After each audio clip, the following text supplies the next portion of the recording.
Alternance politique en RDC. Nouveau président de la République. Nouveau discours, nouvelle gestion du pays.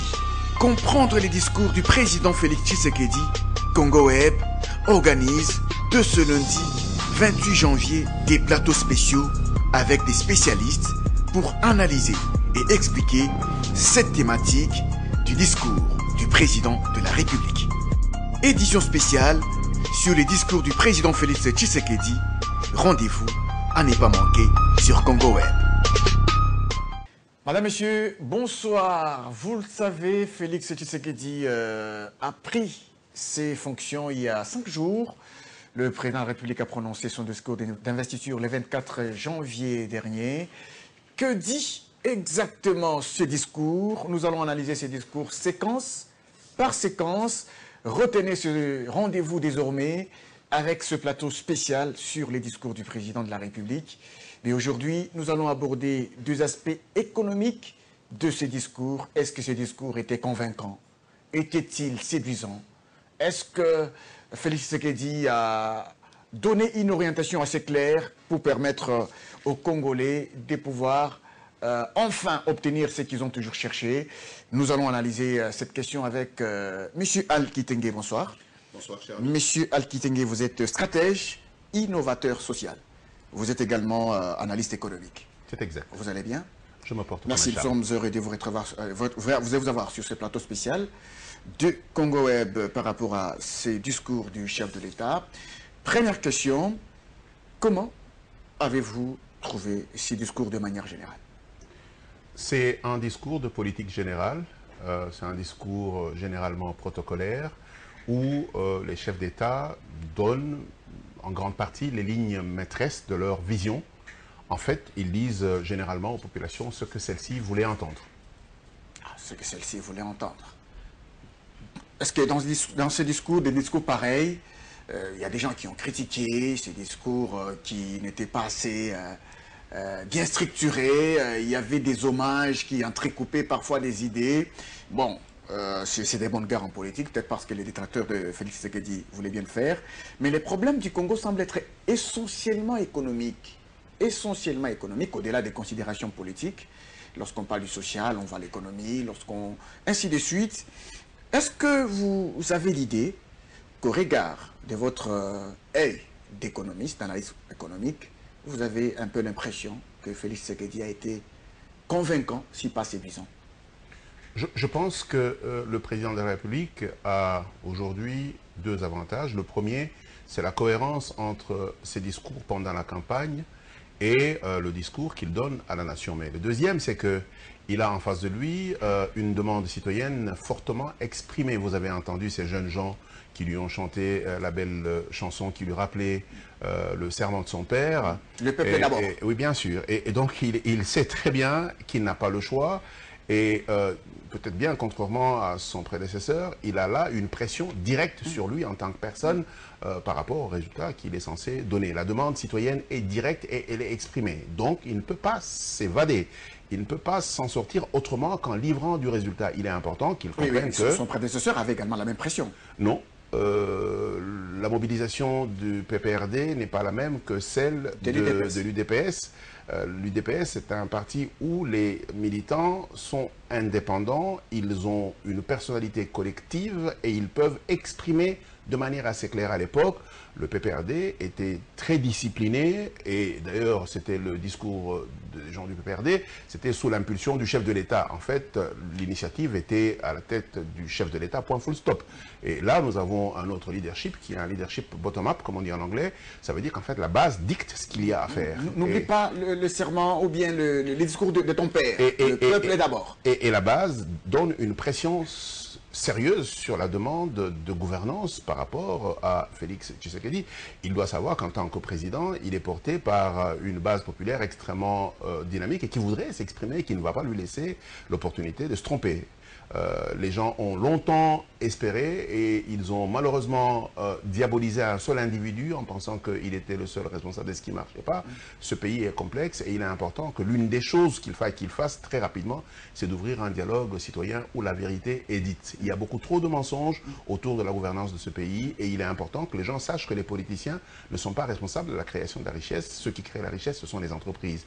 Et il faudrait qu'on sache très bien aussi que s'il n'y a pas de contrat social, la question de la fiscalité, qui est en fait la base de toute l'économie du monde entier, va être un sérieux problème. Et ça, il faut expliquer aux citoyens de manière claire. Vous recevrez des services publics contre un paiement des impôts et des taxes. Et c'est comme ça que tous les pays du monde fonctionnent. Et ça, c'est une vérité qu'il faudrait qu'il ait le courage d'expliquer de manière assez claire. Vous estimez qu'il n'en a pas été question pendant le mandat de Joseph Kabila? Pendant trop longtemps, on a cherché à faire croire aux citoyens congolais que le chef de l'État faisait X, faisait Y, faisait Z. En fait, on a exposé la personne, on a exposé l'individu au point que chaque fois que quelque chose n'a pas marché, on n'a jamais vu un ministre, on n'a jamais vu un gouverneur. La seule personne dont les Congolais pensaient qu'il était responsable, c'était Joseph Kabila, et c'est inacceptable. Il est important que, d'entrée de jeu, le nouveau chef de l'État répartisse les tâches en fonction de la réalité. On semble repartir avec les mêmes habitudes lorsqu'on voit exactement ce qui vient de se passer au pays 5 jours seulement après. Vous avez appris ce qui s'est passé à Lubumbashi, il y a grève à la SCPT, il y a grève à Transco. Il semble qu'on regarde la personne du chef de l'État. Je pense que là, c'est quand même un message sérieux de confiance. Les gens lui disent, finalement, nous avons un interlocuteur, nous voulons te parler. Mais mettons ça de côté. Mais je voudrais revenir sur ce que je disais tout à l'heure. Il est important que le chef de l'État, d'entrée de jeu, il répartisse les responsabilités. Ce pays est un pays décentralisé. Ça veut dire qu'en fait, le premier patron qui est en face, qui est l'image de l'État en face du citoyen, c'est le bourgmestre. Et il est important qu'il ait le pouvoir qu'il faut pour être en mesure de rendre les services publics. Pourquoi? Parce que sinon, nous aurons la République de la Gombe où on prend des décisions qui ne dépassent même pas le boulevard. Et ce n'est pas bon. Il est important que la gouvernance actuelle soit une gouvernance participative avec une gouvernance ouverte. Ça veut dire qu'on dit aux Congolais ce qu'il y a. Ça sous-entend qu'en fait, l'impulsion ne doit pas venir d'un seul individu. La vision doit venir d'en haut, elle doit mouiller tout le monde, mais l'impulsion, l'action doit être à tous les échelons. Les gouverneurs, les maires et bien entendu les bourgmestres, tout le monde doit être en mesure d'agir à son niveau et d'être responsable. C'est ce qui peut donner au chef de l'État son rôle de coordonnateur de l'activité nationale, garant de la nation. Ah d'accord. Alors, avant d'entrer dans les vifs du sujet économique, Félix Tshisekedi a évoqué la situation géostratégique des richesses du pays et le capital humain de la RDC, qui pour lui porte espérance pour l'Afrique et pour le monde. Qu'est-ce que cela peut vouloir dire de manière concrète? Ça veut dire 2 ou 3 choses. La première, c'est que nous sommes géostratégiquement parlant ou géographiquement parlant situés au cœur de l'Afrique. Nous sommes le point de rupture quand on part du nord vers le sud ou quand on part de l'est vers l'ouest. Il est important que nous devenions ce hub par lequel passent et transitent les différentes économies du continent et il est important qu'on joue notre rôle. Ce rappel est très important parce qu'en plus des infrastructures de circulation, les infrastructures de production énergétique sont chez nous.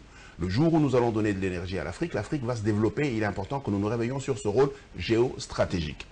Maintenant, nous avons des ressources naturelles, des minéraux comme les produits pétroliers et bien d'autres, comme la forêt. Il est important qu'on décide ce qu'on voudrait en faire tout en sachant que c'est des ressources généralement épuisables.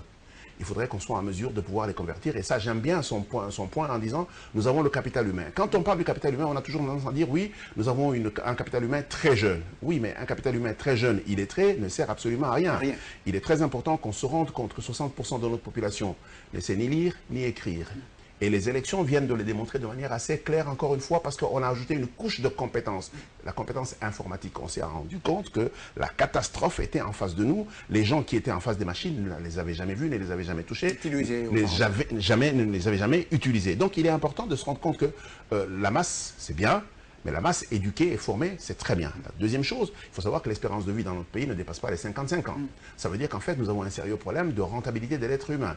Si on investit dans l'être humain et qu'il meurt trop vite, il n'aura pas rendu à la nation ce pourquoi on a investi en lui. Il est donc important de travailler sur des questions de santé et sur des questions d'éducation.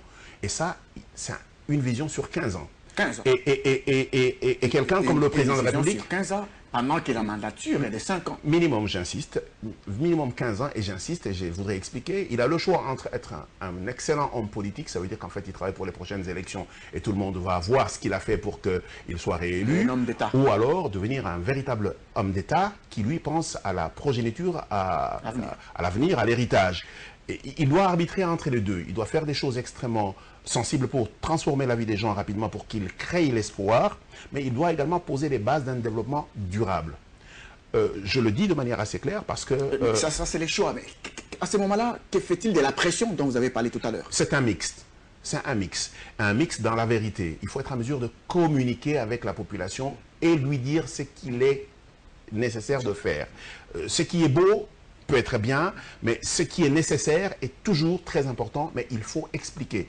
Les Congolais ne sont pas idiots. Les Congolais sont des personnes tout à fait normales. Si vous leur expliquez en toute confiance et qu'ils voient que vous réalisez ce que vous avez dit, ils vont vous suivre et ils vont vous ajouter de l'énergie. Et il est important qu'on sache que le chef de l'État, à lui tout seul, il ne fera absolument rien. Le chef de l'État doit pouvoir s'appuyer sur les opérateurs économiques et sur les opérateurs sociaux pour être en mesure de transformer la communauté. Et pour ça, il faut être en mesure de mettre les choses sur la table, sur les choses que nous pouvons faire vite et les choses que nous pouvons faire avec le temps. Je donne un exemple simple. Nous sommes détenteurs de 44 000 MW de potentiel hydroélectrique sur le site d'Inga. C'est l'équivalent de 35 à 40 milliards de dollars de revenus annuels si nous les avons nous avons les investissements faits. Mais c'est à peu près 100 milliards de dollars d'investissements que nous n'avons pas aujourd'hui. Mais entre avoir une partie de ces revenus et ne rien avoir du tout, ça pose problème. Pour construire ces installations, c'est 10 ans. Mais il faut commencer aujourd'hui. On ne peut pas se permettre de passer encore 20 ans avec un potentiel qui reste un potentiel. Ce n'est pas acceptable. Et pour ça, encore une fois, il faut un minimum de cohérence. L'énergie, les ressources naturelles, l'industrialisation qu'il faut, le capital humain pour porter ce projet.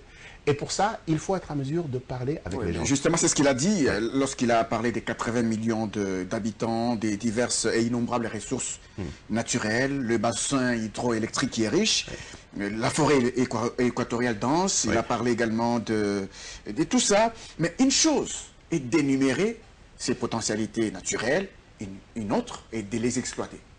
Avant de les exploiter, il faut les mettre dans un plan cohérent pour que les partenaires qui viennent se mettre en travail avec nous... Un plan cohérent. Il faut absolument un plan stratégique cohérent qui détermine où est-ce que nous désirons aller, qu'est-ce que nous désirons faire de nos ressources naturelles, avec qui nous désirons le faire. Ça permet aux gens qui nous regardent à l'extérieur et qui peuvent apporter et la technologie et l'argent d'avoir une visibilité sur les 15, 20, 30 prochaines années.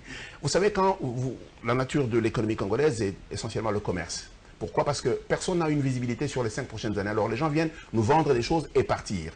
Mais si vous voulez que les industriels viennent s'installer chez nous, il va falloir leur donner de la perspective. Il faudrait qu'ils aient de la visibilité sur où est-ce que vous désirez aller dans 10 ans, dans 15 ans, dans 20 ans. Alors en ce moment-là, ils peuvent s'inscrire avec vous dans votre planification. C'est comme l'efficacité de l'aide. L'aide aujourd'hui est complètement inutile parce que nous n'avons pas de plan pour l'absorber. Alors l'Union européenne nous planifie, elle vient nous donne un petit programme. L'essentiel pour elle, c'est de dépenser de l'argent. La Banque mondiale fait la même chose et tout le monde fait la même chose.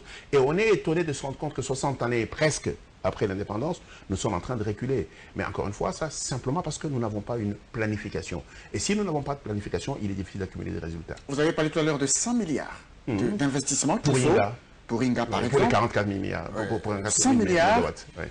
Et pourtant, c'est de l'argent cherché quelque part, parce que notre budget ne le permet pas. Nous sommes en deçà de 5 milliards en ressources propres, par exemple. Mais comment faire?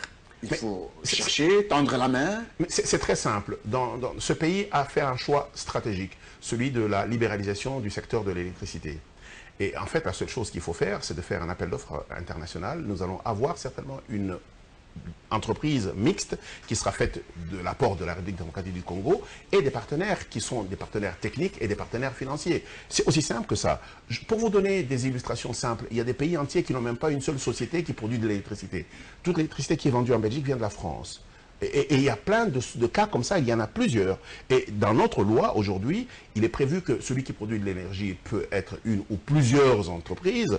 Le transport, ça peut être d'autres entreprises. Et la distribution peut être d'autres entreprises. C'est devenu un marché complètement ouvert. L'investissement nécessaire pour Inga ou pour les autres 60 000 mégawatts qui existent par-ci par-là dans notre territoire, ce n'est plus l'histoire de l'État. C'est une question des privés. Et les privés dans le monde entier, ce ne sont pas les privés du pays seulement, ce sera les privés du pays et les privés de l'extérieur en fonction des modèles économiques que l'on aura choisis. Juste pour vous donner quelques illustrations, les autoroutes européennes, en grande partie, ne sont pas des autoroutes qui appartiennent à l'État, c'est des autoroutes privées. Et je ne vois pas pourquoi, en termes de grandes infrastructures, sauf la Chine, qui a de l'argent, qui a le cash, tout le monde peut faire exactement ce qu'il faut, mais nous voulons avoir le contrôle public, y compris sur des infrastructures dont nous n'avons pas les moyens. Alors, on va revenir à notre budget national. On déplore souvent le fait que l'économie congolaise n'est pas diversifiée. Souvent, l'argent qui alimente notre budget vient des mines.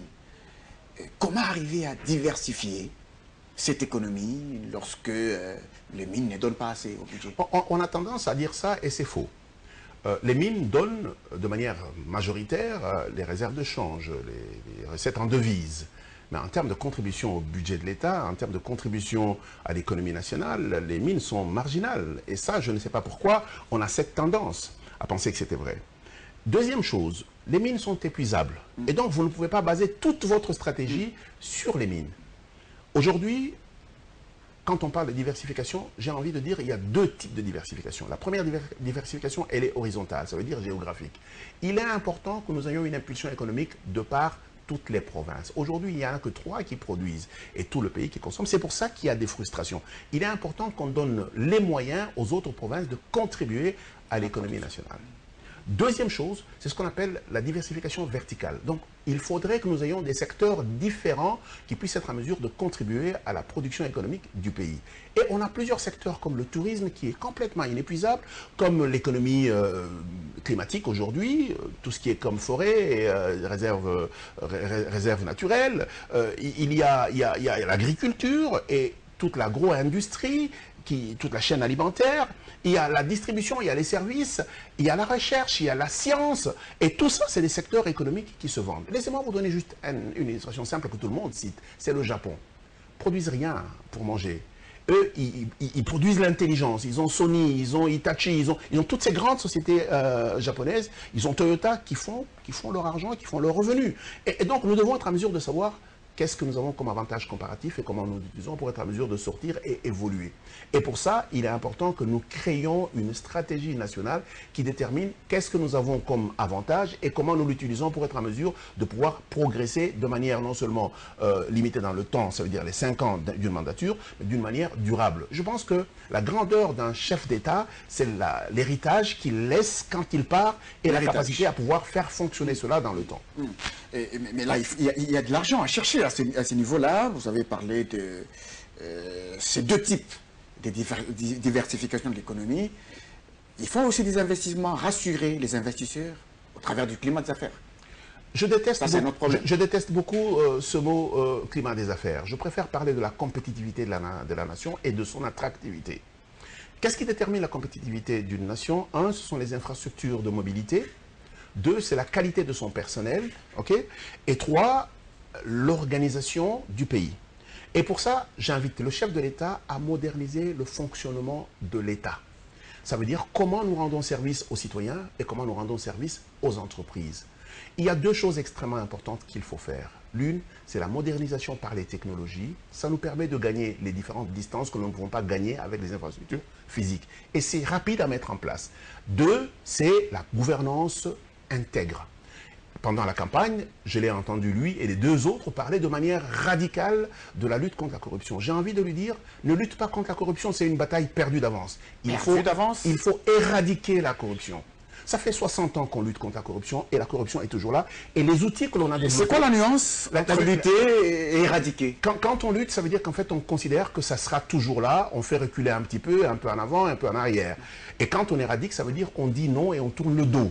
Point full stop, et on choisit la manière de pouvoir travailler.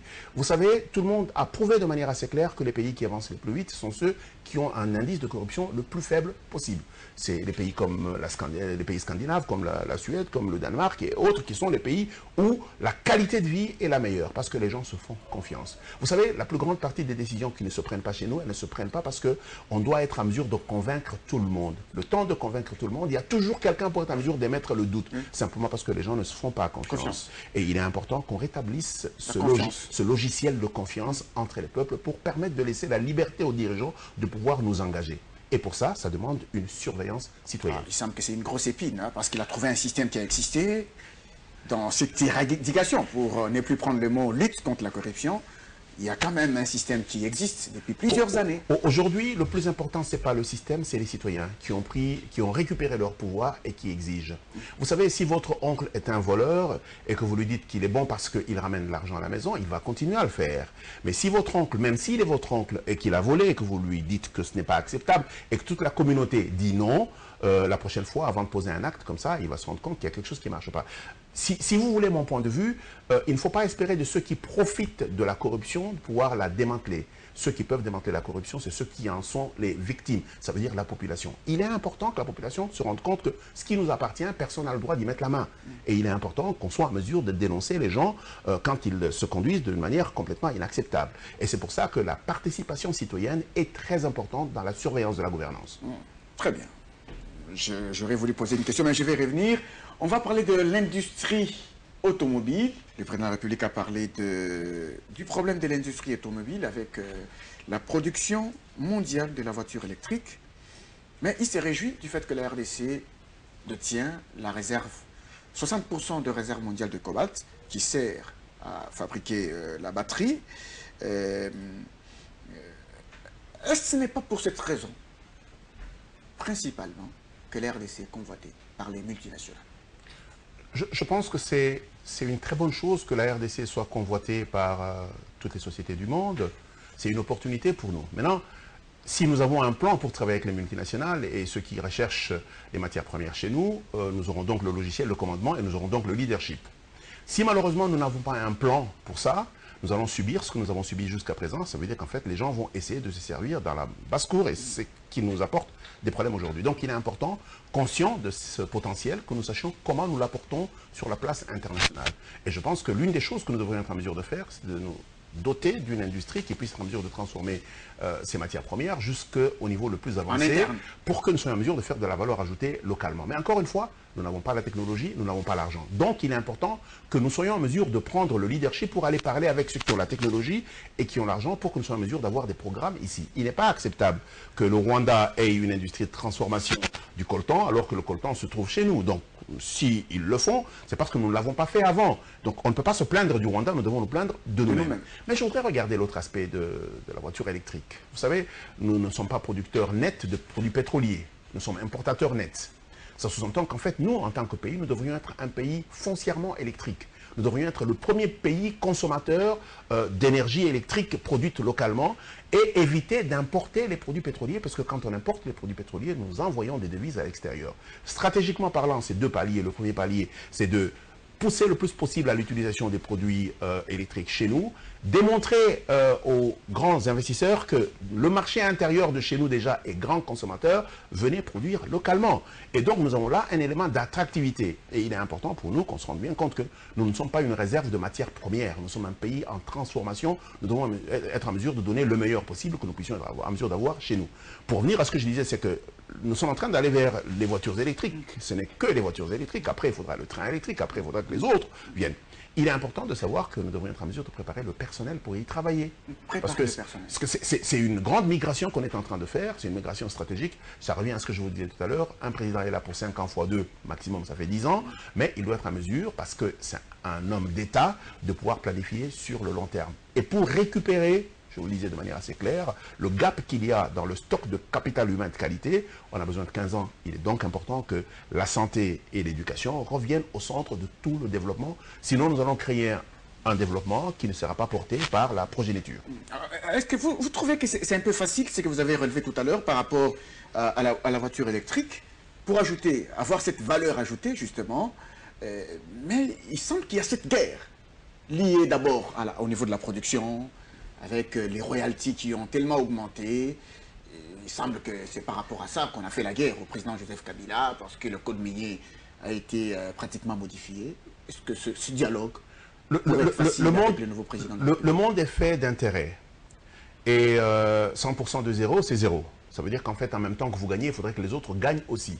Je pense que la chose la plus importante, c'est de se mettre autour d'une table, chiffres à l'appui, avoir une discussion d'intellectuels, experts contre experts. Et ça peut permettre de dégager des voies de sortie. Mais il faut parler. Il ne faut jamais arrêter de parler. Les opérateurs économiques investissent de l'argent ici, ils prennent un risque, mais ils ont des devoirs de gouvernance aussi. Tout le monde sait très bien qu'il y a énormément de faiblesses dans la gestion des miniers. Par exemple, cette affaire du commerce triangulaire et des prix de transfert qui leur permettent de dégager des montants importants de la République démocratique du Congo et donc de réduire leur impact sur la fiscalité. C'est des choses sur lesquelles nous sommes en mesure de parler. Et je pense que le plus important pour le chef de l'État, ce n'est pas d'aller en face de ces gens, c'est de mettre les experts des miniers avec les experts de l'État pour être en mesure de déterminer quelle est la manière équitable qui puisse nous permettre d'avancer tous ensemble. D'accord. On revient à la voiture électrique. Il y a un Congolais, M. Gabriel Chabani, qui est le patron de Congo, qui a amené la voiture électrique il y a 15 ans. 15 ans. Ici au Congo. On va suivre un élément. C'est lui qui est actuellement directeur de cabinet du chef de l'État. M. Vital Kamerhe a visité cette voiture électrique dans les installations des Congo Motors. On va voir cet élément et puis on va revenir sur ce plateau pour commenter avec notre invité. Dans son discours d'investiture, le jeudi 24 décembre dernier, le 5e président de la RD Congo, Félix-Antoine Tshisekedi Tshilombo, a reconnu que la RDC est la première réserve de matières essentielles à la production des voitures électriques. Dans le cadre de l'industrie automobile, la production mondiale des voitures électriques dépassera dans un futur proche celle des voitures à moteur polluant. Or, comme vous le savez tous, les matières premières essentielles pour cette industrie sont le cobalt et le lithium, dont le Congo est la première réserve mondiale. Et pourtant, il y a environ 4 ans, le PDG des Congo Electric Motors, Gabriel Chabani Lissassi, importait déjà les voitures électriques en RDC. Initiative saluée en ces temps-là par l'actuel directeur de cabinet du nouveau président de la République démocratique du Congo lors de sa visite dans les installations de cette entreprise. Je suis agréablement surpris parce que nous devons préserver la nature. Vous savez, aujourd'hui, le Congo joue un grand rôle dans la préservation de la nature avec notre forêt qui est de 280 millions d'hectares. Mais si en plus de cela, nous-mêmes, nous pouvons diminuer la pollution que nous causons à la nature avec ce genre d'innovation, voitures électriques, où il n'y a pas de batterie, on n'entend même pas le bruit de moteur, c'est climatisé. Je suis étonné. Et puis avec un écran, quand vous faites marche arrière, je ne peux que féliciter Chabani. Hein. Et nous avons besoin de recréer la classe moyenne congolaise. Nous devons le faire, c'est parmi les défis de l'INC et des forces politiques et sociales. Nous devons éviter cet État qui devient le principal ennemi des propres fils. Où sont passés les Olantima? Où sont passés les Kisombe? Où sont passés tous ces grands commerçants, les Kansebo? Nous avons tué notre propre classe moyenne pour la remplacer par d'autres personnes qui n'ont pas la même sensibilité vis-à-vis de notre population que nous-mêmes. Donc c'est très important et nous allons recommander ça à tout le monde. A noter qu'en dépit de ses propres efforts déployés pour importer ces véhicules écologiques, ce dynamique entrepreneur et homme d'affaires congolais n'a jamais bénéficié de l'appui du gouvernement central. Retour sur ce plateau à M. Al Kitenge, Vital Kamerhe qui a visité cette voiture électrique est actuellement directeur de cabinet. À l'époque, il avait quitté l'Assemblée nationale, président de son parti UNC. Mais on peut quand même dire que dernièrement, il y a eu une conférence minière à Kolwezi où on a exposé une voiture électrique. Le chef de l'État était parti. Mais bien avant, lorsque ce Congolais avait exposé cette voiture, il semble que les autorités, les politiques avaient quand même suivi parce que Vital Kamerhe est venu, mais les gestionnaires, ceux qui décidaient, n'étaient pas tellement intéressés parce que vous venez de dire tout à l'heure qu'il faut réfléchir, avoir un personnel, parce qu'on tend vers cette voiture électrique. Il semblait que la vision, il n'y en avait pas. Vous savez, nous sommes un pays foncièrement producteur d'énergie électrique et d'énergie électrique propre. Le monde entier est en train de quitter les produits pétroliers parce qu'ils sont polluants et ils ont donc un impact sur la santé et sur le climat. Que nous n'ayons pas une stratégie de consommation de notre production est une faiblesse notoire. Gabriel Chabani était juste trop en avance par rapport à son pays. Et Et c'est bien dommage. Mais j'espère que maintenant, les gens comprendront très bien. Et son premier allié, ça devrait être la SNEL, le grand producteur d'électricité. Parce que tout le monde sait très bien que si nous avons ici des voitures électriques, donc au lieu d'importer des produits pétroliers, nous allons consommer le produit local. Et ça, c'est très important. À mon avis, c'est un tournant stratégique que nous devons être en mesure de prendre. Non seulement pour les voitures, mais également pour les bus, pour les camions, parce que le monde entier est en train d'aller vers ça, mais également pour le train. Aujourd'hui, le train électrique est devenu une réalité et tout le monde sait très bien que la technologie ne pose plus problème. Et donc nous devrions aller de manière foncière vers là-bas et il est important que des sociétés comme la SNEL s'impliquent aux côtés des opérateurs économiques. Alors, on va revenir à ce que le chef de l'État disait par rapport à son projet de société. Félix Tshisekedi a demandé à chaque Congolais de pouvoir l'aider, chacun en ce qui les concerne, dans ses activités, à pouvoir l'aider dans la réussite de son projet de société. Bon, il semble à ce niveau qu'il a besoin du concours de tout le monde. D'abord, je souhaite beaucoup que nous revenions à ce que j'ai dit tout à l'heure. Le leadership du monde est devenu participatif. Nous devrons très rapidement arrêter de penser qu'il devrait y avoir un projet de société du chef de l'État. Non, non, il faudrait que nous ayons un projet de société de la République démocratique du Congo et lui, il en est l'animateur. Comme ça, après lui, nous pouvons avoir la capacité de poursuivre sur la même lancée. Il est important que nous comprenions que la nation nous appartient. C'est pour ça que j'insiste sur le fait qu'il est important que dès maintenant, le pays se dote d'un plan stratégique de développement qui nous aligne sur dès maintenant, sur les 30 prochaines années, qu'on peut décliner sur les 15, sur les 10 et sur les 5 ans. Et lui va se concentrer sur ce qu'il faut faire dans les 5 ans ici, dans le cadre de tout ce qui est prévu pour les 30 prochaines années. Comme ça, il pourra poser des actes. Et son successeur pourrait se projeter sur le reste. Absolument. Et ça, c'est très important. Maintenant, je reviens à ce que je disais tout à l'heure. Le leadership du chef de l'État est au niveau de la coordination et il est important qu'on libéralise le pouvoir tel qu'il est prévu dans la Constitution pour que nous ayons des gouverneurs gestionnaires, que nous ayons des bourgmestres managers et que nous soyons en mesure de pouvoir travailler à tous les échelons. Ça laisse la liberté au chef de l'État de vérifier si la ligne maîtresse est suivie et ça lui laisse l'opportunité de laisser les gens se tromper parce qu'il peut corriger derrière. Parce que si on laisse toute l'initiative au niveau du chef de l'État, s'il se trompe, toute la nation s'est trompée et ceci n'est pas bon. Alors, M. Kitenge, nous allons parler du budget. Il y aura bientôt la formation d'un gouvernement, les tractations sont en cours, ce gouvernement sera obligé de présenter un budget. On est habitué à certains chiffres. Depuis l'époque d'Antoine Gizenga, Adolphe Muzito, Matata, Badibanga, Bruno Tshibala, à certains chiffres qui nagent entre 5, 6, 7. On est arrivé à 8. À 8, oui. Parfois. Est-ce qu'il y a un peu d'espoir dans la mobilisation qu'on dépasse le chiffre actuel? D'abord, ils ne vont pas voter le budget parce que le budget a déjà été voté. Ils vont hériter d'un budget... 2019. Oui, tout à fait. Ils vont hériter d'un budget d'à peu près 5 milliards de dollars qui a déjà été voté. Mais ils ont la capacité d'agir en dehors de ce budget. Deux manières. La première, c'est que s'ils améliorent la gouvernance de l'État, nous pouvons multiplier par 3, par 4 très rapidement le budget de l'État. Et ça, il faudrait que les gens le sachent. Et tout le monde l'a dit. Le professeur Mokoko l'a dit, Albert Yuma l'a dit. Et il y a des éléments qui démontrent de manière assez claire que les fuites des capitaux sont énormes dans tous les secteurs. Notre capacité à saisir la fiscalité est trop faible. Tout le monde le sait. Donc, en agissant dessus, on peut changer sérieusement l'ampleur dans laquelle nous travaillons. Parce que je voudrais dire que dans une enveloppe de 5 milliards de dollars, même un prestidigitateur, il ne peut absolument rien faire.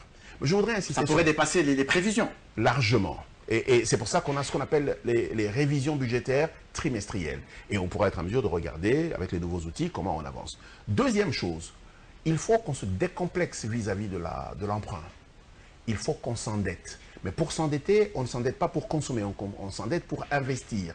Produire. Pour produire. Il est donc important pour nous de pouvoir aller très rapidement sur des investissements. Vous n'oubliez pas les conditionnalités de ceux qui donnent. C'est pour ça qu'il y a plusieurs modèles économiques. Quand vous empruntez du point de vue de l'État, il y a des conditionnalités. Vous pouvez emprunter en donnant ce qu'on appelle la garantie de l'État à des privés qui, eux, vont produire. Les conditionnalités sont différentes. Vous pouvez également aller dans ce qu'on appelle les partenariats publics-privés, mais aujourd'hui, on parle de partenariat public-privé, population, les 4 P. C'est quoi la meilleure? Les 4 P. Parce qu'en ce moment-là, vous tenez compte de la population qui est en fait celle qui va rembourser aujourd'hui et demain. Et donc, il est important qu'on soit en mesure de se rendre compte que dans le cadre budgétaire actuel, on ne peut pas donner du service public, c'est impossible. Il faut nous révolutionner et pour ça, je reviens à ce que je disais tout à l'heure, il faut un grand débat de société pour qu'on sache si nous empruntons, à quelles conditions, de quelle manière et comment on va faire. Mais si nous empruntons, c'est pour faire quoi? Et si nous devons nous développer, comment nous faisons? Je disais dès le début ici qu'il n'y a que 3 provinces qui, en fait, en réalité, contribuent à l'économie de l'État. Comment on fait pour que elles consomment très peu? Comment on fait pour que les autres provinces soient en état de compétitivité, qu'elles soient en mesure d'avancer? Okay? C'est très important. C'est très important qu'on sache de quelle manière on fait contribuer chaque citoyen, y compris celui qui est en milieu rural, et il y a 80% de nos populations qui sont en milieu rural. Est-ce que c'est là un peu des rapports avec ce qu'on appelait autrefois la caisse des péréquations? Mais bien sûr, c'est le logiciel de gestion que vous mettez en place pour regrouper la nation autour de l'effort et autour de la protection sociale. Vous savez, si les gens reçoivent des services publics, ils comprennent pourquoi ils contribuent. Il n'est pas logique qu'un enfant qui naît au village meure avec son football dans les jambes si jamais il est né avec un talent. Il n'est pas logique qu'un enfant qui est né avec des compétences surnaturelles meure avec parce que personne ne l'a exposé à une vraie école. Vous comprenez ce que je veux dire? Et il est important qu'on sache qu'on doit donner une chance à chaque enfant de ce pays où qu'il naisse. C'est pour ça que certaines notions importantes d'équité publique doivent être mises en place. Par exemple, nous avons pendant 15 ans subi des affres terribles dans la partie est de la République et non seulement du point de vue émotionnel, ces gens ont été blessés, mais du point de vue économique, ils ont accumulé du retard. Si vous voulez, mon point de vue est de dire nous devrions être en mesure de décider de faire des investissements intensifs pendant les 10 prochaines années sur la partie est de la République. 2 choses. La première, ça va arrêter les guerres. Pourquoi? Parce que les gens vont se rendre compte qu'il y a une économie qui se développe et donc exposer sa vie n'a plus de sens. Les gens vont revenir être absorbés dans l'économie. Donc on va chasser la guerre par la guerre économique. C'est une très bonne chose. Deuxième chose, ça va permettre un brassage entre le nord et le sud et entre l'ouest et l'est. Parce qu'aujourd'hui, même dans cette salle, certaines personnes considèrent la partie est de la République comme une autre partie de la République, comme si nous étions dans une République qui était dans... Et il est important de faire communiquer ces deux économies. Les gens sont très fâchés à l'Est parce qu'ils ont l'impression que Kinshasa consomme tout l'argent, Kinshasa a une dominance exagérée sur le reste de la partie de la République, et il est important de redonner cette chance de solidarité entre l'Est et l'Ouest, entre le Nord et le Sud. Il est important qu'on devienne une nation, c'est comme ça qu'on a une économie nationale, que l'on appelle en français une économie domestique, qui permet d'avoir un PIB, qui permet d'avoir des budgets qui puissent permettre à l'État de donner des services publics. Dans la situation d'aujourd'hui, les questions de santé et les questions d'éducation, qui sont les missions primaires de l'État, l'État congolais n'a pas les moyens, le chef de l'État n'a pas les moyens dans le cadre budgétaire. Donc, il faut révolutionner, il faut innover. Oui, justement, par rapport à ça, il y a un problème. Vous appelez à un débat social, un débat de société, mais il y a aussi un problème de revenu du Congolais actuellement, qui est pratiquement négligé. Mais lorsque vous appelez à ce débat, les Congolais regardent à son revenu, il est pratiquement insignifiant. Que faire? Et il faut en parler justement. On ne peut pas continuer à avoir des gens pauvres, parce que la somme des gens pauvres, c'est un pays pauvre. Il faut aller là-dedans pour être en mesure de dire, nous devons être en mesure de vous donner du pouvoir d'achat. Mais pour vous donner du pouvoir d'achat, voici la conditionnalité, voici les directions dans lesquelles on doit aller et les efforts que nous sommes censés tous fournir. Parmi les efforts fondamentaux, c'est toutes ces questions de santé, parce que les gens en bonne santé peuvent travailler davantage, et cette question d'éducation, les gens plus instruits sont enclins à prendre des métiers plus qualifiés, à gagner plus d'argent, à le dépenser. Entre les deux, qu'est-ce que nous faisons? C'est là que nous décidons de quelle manière nous travaillons avec les Chinois, de quelle manière nous travaillons avec les Indiens, de quelle manière nous travaillons avec les Polonais, de quelle manière nous travaillons avec les Français. Parce qu'il y a un gap de capital humain de qualité qu'il faudra couvrir pour les 15 ans avant que nous n'ayons suffisamment de capital domestique pour être en mesure d'agir. Pour vous donner une illustration, nous n'avons qu'entre 16 et 20 000 médecins sur l'étendue de la République. C'est le 5e de ce dont on a besoin pour être en mesure de donner des soins de santé sur toute l'étendue de la République. Et donc, il y a... 5e seulement. Oui, c'est seulement 20%. Ça veut dire qu'en fait, il y a des réalités dont il faudrait que tout le monde soit au courant. À partir de ce moment-là, on peut décider dans quelle direction nous allons et comment nous affectons les ressources que nous avons. Le plus important, ce n'est pas nécessairement d'avoir des ressources supplémentaires. C'est d'abord d'affecter ce que nous avons correctement. Le collecter correctement, l'affecter correctement, avoir des effets d'entraînement avant de pouvoir faire venir des capitaux supplémentaires. Et pour terminer, on a tellement beaucoup de choses à dire là-dessus, malheureusement on n'a plus de temps, la télévision c'est le temps. Félix Tshisekedi dit être conscient des attentes du monde sur l'utilisation rationnelle de matières premières, il dit être animé d'une grande humilité. il l'a dit dans son discours, face aux lourdes responsabilités qui sont les siennes. Ici, son humilité est une demande. Est-ce que cette humilité dont il est animé est une demande des Congolais pour que les Congolais soient un peu indulgents? Non, je crois simplement qu'il est conscient de la gravité de la situation dans laquelle il est et de la taille des missions qui sont les siennes et des attentes des citoyens. C'est pour ça que je dis un débat de vérité est très important pour qu'on sache qu'est-ce qui peut être fait aujourd'hui, qu'est-ce qui peut être fait demain, qu'est-ce qui prendra du temps. Et aussi qu'on lui donne les moyens d'avoir les mains libres sur un certain nombre de ressources. Je donne des exemples simples. Est-ce que nous avons la capacité d'exploiter les minéraux que nous avons aujourd'hui? Oui, peut-être bien, dans 30, dans 40 ans. Mais est-ce que nous pouvons mettre ces minéraux en titre pour être en mesure de lever des capitaux? En ce moment-là, c'est comme une prévente et on a cet argent, on le convertit en infrastructure, en école, en hôpitaux. Et ce genre de choses, il faudrait qu'il ait les mains libres et pour ça, il faudrait qu'il parle avec les Congolais. C'est pour ça que, de mon point de vue, ce débat est d'une importance capitale. Ça permettra aux gens de savoir quels sont les pouvoirs qu'on a effectivement laissés au chef de l'État, au gouvernement, au Parlement. Sinon, nous serons dans une situation où un seul individu nous impose ses propres limites. Ah d'accord. Monsieur Alkitenge, pour terminer, je vous laisse adresser 2 mots. Un au président de la République, un autre au Congolais. Au président de la République, il est important qu'il comprenne que si nous avons un pays archaïque, nos résultats seront très faibles. Moderniser les services publics et moderniser l'État, moderniser la gouvernance, c'est une priorité de base. Deuxième chose, et ça je voudrais dire aux Congolais, quand on parle de corruption, il y a un corrompu et un corrupteur. On ne peut pas se plaindre du corrompu si on est le corrupteur. Il est important qu'on sache que les gens qui sont en haut sont ceux que nous sommes en bas. Ça veut dire qu'en fait, si nous désirons déraciner la corruption, il est important que les premiers qui doivent la refuser soient la population. Merci. Merci, monsieur Alkitenge. Nous rappelons que vous êtes stratège, innovateur social et analyste économique. Merci d'avoir été sur ce plateau spécial sur les discours du président de la République. Mesdames et messieurs, nous nous arrêtons là aujourd'hui pour cette séquence économique. On va se retrouver demain pour une autre séquence. Au revoir. Merci. Alternance politique en RDC. Nouveau président de la République. Nouveau discours, nouvelle gestion du pays. Comprendre les discours du président Félix Tshisekedi, Congo Web organise de ce lundi 28 janvier des plateaux spéciaux avec des spécialistes pour analyser et expliquer cette thématique du discours du président de la République. Édition spéciale sur les discours du président Félix Tshisekedi. Rendez-vous